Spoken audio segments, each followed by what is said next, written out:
Hello everyone and welcome to my YouTube channel. Today we are going to discuss about how to delete Safari history on your iPhone iOS 26.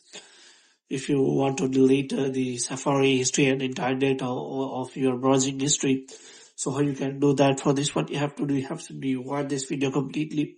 So without wasting any time, let's start the video. So first of all, what you have to do, you have to simply make sure that you are connected to a proper Wi-Fi and internet connection. And after that, what you have to do next is you have to simply go to settings, and here you have to simply go to general, and in general you have to scroll it down until you find the option of transfer or reset iPhone. And here you have to simply click on reset, and you have to reset all of your network settings.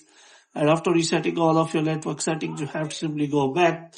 Now you have to simply click on settings again and look for the apps, and in apps you have to look for the Safari app. And if you click on Safari app, you will find the option of clear history and website data. So here you have simply click on that, and here, so you have to click on clear history and website data. And after that, what you have to do, you have to click on clear history, and as you click on clear history, all of your history and website data on Safari will be deleted.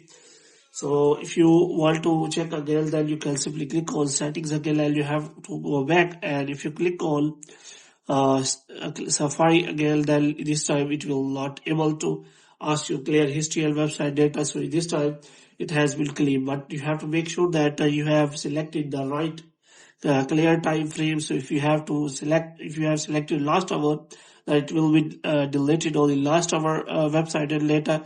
And if you want to click on all history, then it will delete all of your history on the Safari. So hope you have liked this video. If you get more videos like these, you can subscribe our channel.